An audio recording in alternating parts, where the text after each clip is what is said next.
Some of the qualities exhibited in psychopathic and narcissistic personality disorders: a tendency to posture oneself in domineering manner, when any sign of diminishing of one is insinuated, in a way that relies on the diminishing of one in turn to feel bigger. Empathy and the capacity to distinguish right from wrong, if not the casual approach to otherwise ethical conundrums not included, but in its extremes, undistinguished. In extremes, refusal to validate one's power over someone, warranting a visceral and invalidating stance.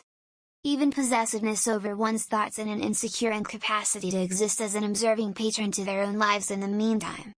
Even if we were to not muddy waters so directly, still, it's true that some men are bigger than others. I myself collected and mindful enough to observe such approach, even at one's most vehement, to explain one by their distress, rather in terms of how it affects me.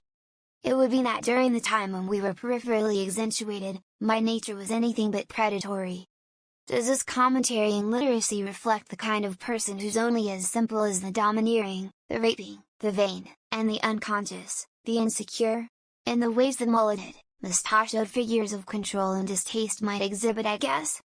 So where does it come from in these spectrums instead of where it is? And what and why is it descended through the socio-subjective so projectively?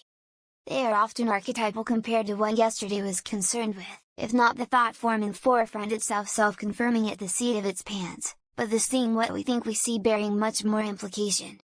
If you would like to understand that, look at what the corresponding versions of that form identifies it as, and you will find relative contradiction in the description of those forms. There was an Rorschach relativism to what the psychosocio phenomena of the last half of the last decade that self-confirmed at the transference of perspectives with the accentuated peripheral cognizance, that resulted in linguistic exchange with concept as language as it understands more than language speaks, was always contrast to what generational awarenesses were equipped to recognize. What Rorschach relativism refers to is, like the Rorschach-King blot test, where a subject is asked to briefly tell the tester what they see. While there is no right or wrong answer, it reveals at minimum a rough measure of the qualitative frame of mind of the subject. Put 6 people in a room and they will all say something different. Now apply the principle to the sociology and refraction, and what you will get is form as it is identified as per cognitive bias. Now imagine yourself being the subject of their reproach. You may have found multiple forms being identified by people and everything at once.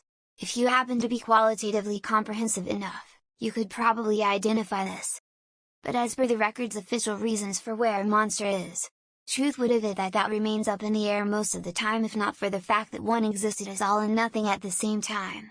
Simultaneously anti-gay, and weak, simultaneously racist and intrusive, simultaneously Satanist, rapist, pedophile, etc., etc. This is hardly the last most interesting part and means with which personal human facet in a society peripherally and so creatively engaged and understood by myself had to say. But I also exist in the causality of that rumor control.